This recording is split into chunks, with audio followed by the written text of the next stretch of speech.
আসসালামু আলাইকুম।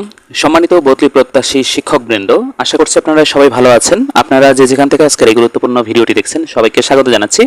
আপনারা জানেন স্কুল কলেজের ক্ষেত্রে সফটওয়্যার ভিত্তিক বদলির কার্যক্রম অনেক দূর এগিয়েছে। এরই মধ্যে নতুন একটি আপডেট দিয়েছে শিক্ষা মন্ত্রণালয়। শিক্ষা মন্ত্রণালয় জানিয়েছে 3 এলাকার বাইরে বদলিতে আবেদন করতে পারবেন না শিক্ষকরা। সেই 3টি এলাকা হচ্ছে: 1 নম্বরে শিক্ষকদের নিজ জেলা, 2 নম্বরে শিক্ষকদের স্বামী স্ত্রীর কর্মস্থল এবং 3 নম্বরে স্বামী বা স্ত্রীর নিজ জেলায় আবেদন করতে পারবেন। এই 3 এলাকার বাইরে কোনো শিক্ষক বদলিতে আবেদন করতে গেলে স্বয়ংক্রিয়ভাবে ওই সফটওয়্যার জানিয়ে দেবে আপনি বদলিতে আবেদনযোগ্য নন।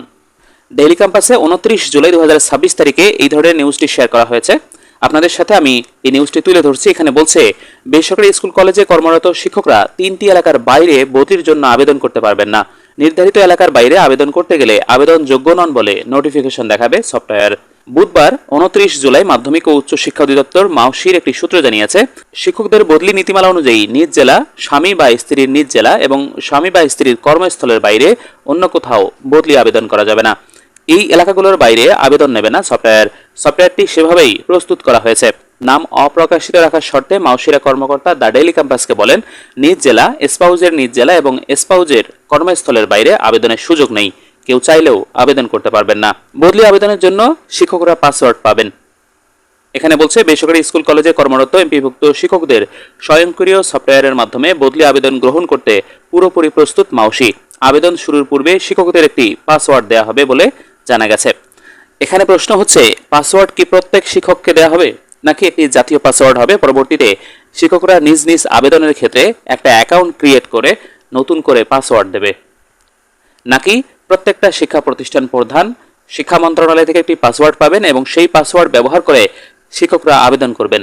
যদি এমনটা হয় তাহলে শিক্ষা প্রতিষ্ঠান প্রধান যদি কোনো শিক্ষকের উপর আক্রোশ থাকেন, অর্থাৎ অসন্তুষ্ট থাকেন, তাহলে কিন্তু বদলির ক্ষেত্রে বুমেরাং হতে পারে, মানে আশায় গুড়েবালি হতে পারে। যেন এমনটি না হয়, একটি জাতীয় পাসওয়ার্ড দেয়া হোক, অথবা এই সফটওয়্যারে প্রত্যেক শিক্ষক একটা করে অ্যাকাউন্ট তৈরি করবে আবেদন করার ক্ষেত্রে। সেই অ্যাকাউন্টের ভিত্তিতে তিনি আবেদন করতে পারবেন, এমনটা যেন হয়। অথবা এমনটাও করা যেতে পারে, ওই আবেদনের ক্ষেত্রে ইন্ডেক্স নাম্বার এবং পিডিএস নাম্বার দিয়ে কোনো শিক্ষক যেন আবেদন করতে পারেন, এমনটাও ব্যবস্থা করা যেতে পারে। তবে পাসওয়ার্ড কোনোভাবেই প্রতিষ্ঠান প্রধান যেন না পায় বদলির ক্ষেত্রে, এটা মাথায় রাখতে হবে শিক্ষা মন্ত্রণালয়কে। এরপরে বলছে, মাউসির সূত্রে জানা গেছে 99.99% শিক্ষা প্রতিষ্ঠান তথ্য ইনপুটের কার্যক্রম শেষ করেছে। তথ্যগুলো ভ্যালিডেশনও শেষ হয়েছে। যে অল্প কিছু প্রতিষ্ঠান তথ্য দেয়নি তাদের বাদ রেখেই বদলি আবেদন গ্রহণ করা হতে পারে। আবেদন গ্রহণের পূর্বে শিক্ষা মন্ত্রণালয়ের অনুমতি চেয়ে চিঠি পাঠাবে মাউসি, তবে তারও পূর্বে শিক্ষকদের আবেদনের জন্য একটি পাসওয়ার্ড দেওয়া হবে। সূত্রে তথ্য বলছে, সফটওয়্যার নির্মাতা প্রতিষ্ঠান টেলিটক বাংলাদেশ লিমিটেড শিক্ষকদের পাসওয়ার্ড দেবে, তবে এই কাজটি তারা এখনো করতে পারেনি। এজন্য মূলত সকল কার্যক্রম ঝুলে রয়েছে। শিক্ষকরা পাসওয়ার্ড পেলে শিক্ষা মন্ত্রণালয়ের অনুমোদন চেয়ে চিঠি পাঠানো হবে। নাম অপ্রকাশিত রাখার শর্তে মাউসিরা কর্মকর্তা দ্য ডেইলি ক্যাম্পাসকে বলেন, শিক্ষকরা নতুন করে পাসওয়ার্ড পাবেন। পূর্বে যে লিঙ্ক দেওয়া হয়েছিল ওই লিঙ্কের মাধ্যমেই পাসওয়ার্ড দিয়ে লগ ইন করে আবেদন করতে হবে। টেলিটকের সঙ্গে কথা হয়েছে, তারা দ্রুত আইডি পাসওয়ার্ড পাঠানো শুরু করবে। এখন কথা হচ্ছে, প্রত্যেকটা শিক্ষককে কিভাবে আইডি পাসওয়ার্ড পাঠাবে টেলিটক?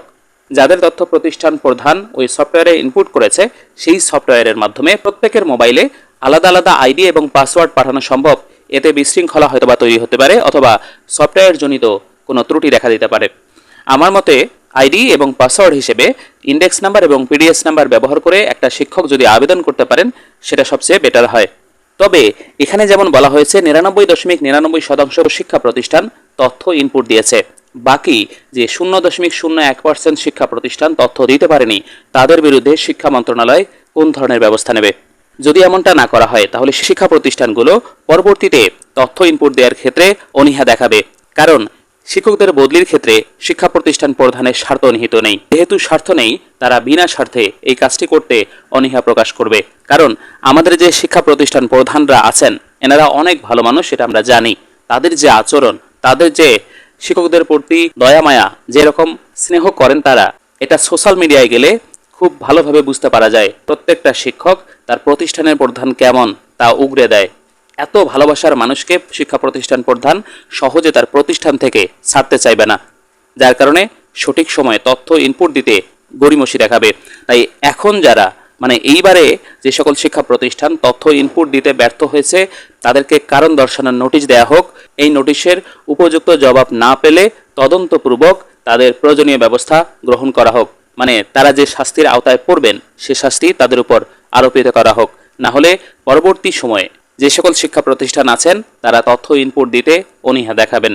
সম্মানিত দর্শক, আজকের এই ভিডিওটি এখানে শেষ করছি। আশা করছি ভিডিওটি ভালো লেগেছে। এই ধরনের তথ্যবহুল ভিডিওগুলো আমাদের এই চ্যানেলে প্রতিনিয়ত আপলোড করা হচ্ছে, তাই সেই আপডেটগুলো মিস করতে না চাইলে আমাদের চ্যানেলটি সাবস্ক্রাইব করুন এবং পাশে থাকা বেল আইকনটিকে অন করে দিন। আপনারা সবাই ভালো থাকবেন, সুস্থ থাকবেন। দেখা হবে পরবর্তী ভিডিওতে। আল্লাহ হাফেজ।